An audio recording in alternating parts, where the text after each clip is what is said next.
Hello friends, welcome to DataDesk Pro, your place to learn Smart Excel, Power BI and PowerPoint tips.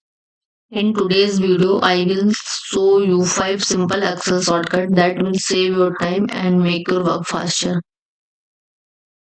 So let's get started. First shortcut is Control Shift L. This shortcut adds filter to your data instantly and just select your table and press Control Shift L.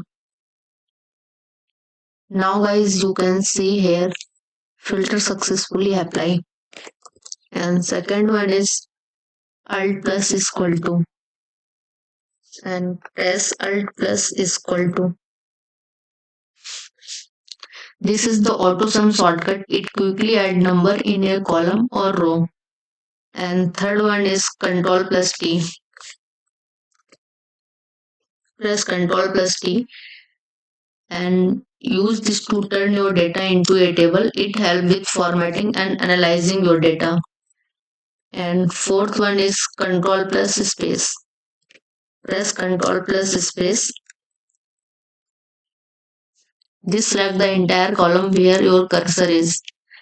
And last but not least, 5 shift plus space.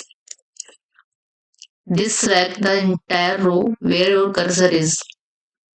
So guys, these were 5 easy Excel shortcuts that every professional should know. If you like this video, please subscribe to DataDesk Pro and comment your favorite shortcut below in comment box. New videos every week. Learn smarter, present better and analyze deeper. Thank you.